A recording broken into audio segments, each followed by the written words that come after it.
Hey mamas, welcome to today's lesson on Ujjayi breathing, or just deep three-part breath, moving through the body, supporting not only your body as you carry your baby, but also supporting the baby here as we learn to breathe effectively and kind of hug them in close.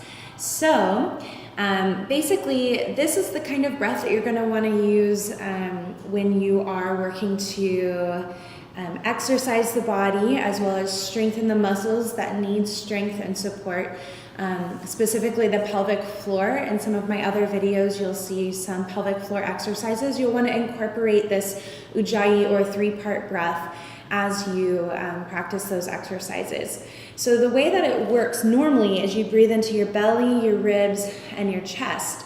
So today, because we've got these growing bumps, I want you to think more about breathing into the lower part of the side body first. So expanding kind of outward on the inhale as your diaphragm creates more space for the lungs to expand.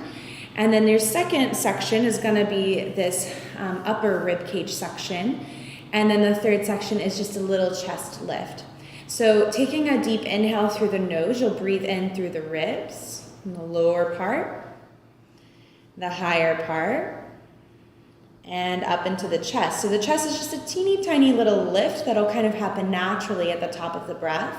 And then on your exhale, you can breathe out by softening the chest, the upper ribs, and then the lower ribs kind of sink back into place. So your belly will be moving, but we want to direct most of our attention into the strength of the obliques and the intercostal muscles that line the rib cage, allowing us to still breathe and expand. As baby grows in here, there's less and less space to breathe into the front body, and we want to avoid overdoing it through the muscles, the abdominal muscles that are no longer as effective during pregnancy. So let's take a few rounds of that, and you can just breathe in and out of the nose, in through the lower ribs, middle ribs, and then just a tiny lift in the chest, and then just kind of sink everything back down on the exhale, even feeling the pelvic floor connecting back into the earth really deeply on those exhales, so you feel that sense of grounding and support. So hands can rest wherever they're comfortable. Take a big inhale through lower, middle, and then the chest, and exhale out of the nose, chest relaxes, upper and lower soften. Try about 5 more rounds on your own, breathing in.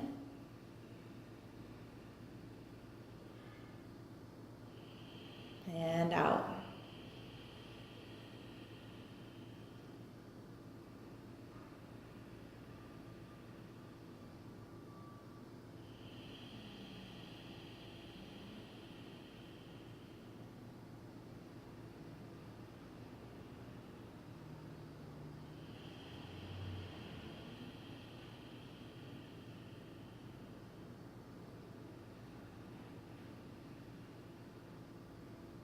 Utilizing the full capacity of the lungs here as best you can. Let's take one more round.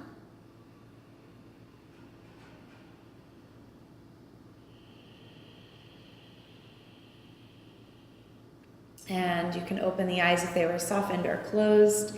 So that's the basic rhythm of the breath. You want to think about isolating the breath through these 3 compartments so you can really utilize as much of the lungs as possible. That'll also help to exercise the obliques in the back body, as well as the pelvic floor on the exhales. So we're going to move into the Ujjayi breath, where I like to incorporate a little bit of a kegel movement on the exhale. So as you might be aware, a kegel exercise is just a way to strengthen the pelvic floor. And it's basically you are kind of envisioning like you're trying to hold it when you have to go to the bathroom. So there's this squeezing in and up of the pelvic floor. So you're kind of drawing up and back slightly. Belly might draw slightly in, but most of the engagement is going to come from actually those pelvic floor muscles. So on your inhales, you'll breathe in normally, and then exhale As you exhale, the air is leaving the lungs, and you're going to think about that drawing upward and inward of the pelvic floor. So it's just a little bitty engagement, and it'll kind of hug the baby in close. Now, when I say Ujjayi breath, that just means we're going to add a little constriction to the back of the throat. So it adds a little more vibrancy to the breath, a little more dimension to it, and it slows the breath down so we can really distribute that oxygen deeply through the system. So the way that you might want to practice your Ujjayi breath and that constriction in the back of the throat, if you're new to it, is think about fogging up a mirror. So you could take your hand out to your side, take a normal inhale to start. Open your mouth and imagine you could fog up a little mirror in your hand. Now pause and notice where your tongue is, how it's kind of drawing up to the roof of the mouth there at the back. So that's the same kind of engagement that you'll incorporate. Now let's try it again, this time with your mouth closed. Inhaling. Exhaling. So the only difference was that we closed our mouth and the air left our nose instead of the mouth as we fogged up the mirror, quote unquote. So now what you want to do is you can just practice it like that with just the exhale, really working the pelvic floor on your exhales. If you want to also incorporate it into the inhales, you just find that same tongue to roof engagement as you breathe in and out. So it adds sort of like this sound, almost like waves crashing on the shore on those breaths. So let's practice just a few times. You can use your hand if that kind of gives you a visual and helps you engage those muscles of the mouth. Otherwise, just hands can rest into the lap. Just focusing on the constriction in the back of the throat here and those 3 compartments. So let's take about 3 or 4 rounds. Inhale. And exhale. Inhale. And exhale. It takes some practice, a couple more rounds, maybe just sticking to the exhale if you can.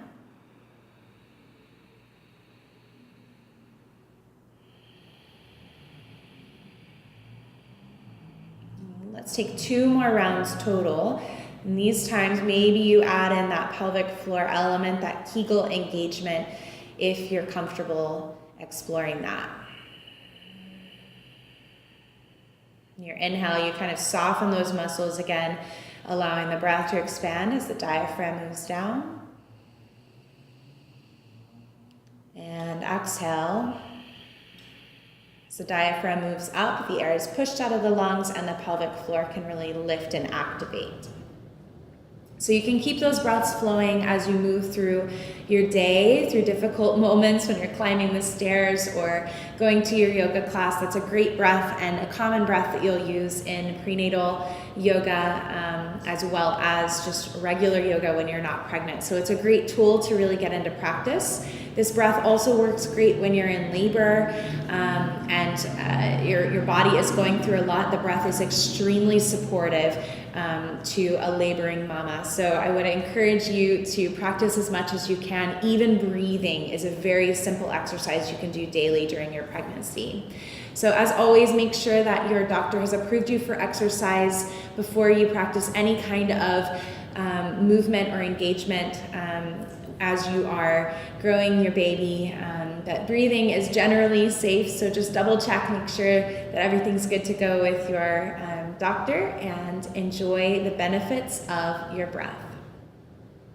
Thanks for watching my video on the 3-part breath and Ujjayi breath. I'm so excited to have you here anytime. If you want to learn more about my offerings, visit nancynelsonyoga.com and check out the other videos here on my channel.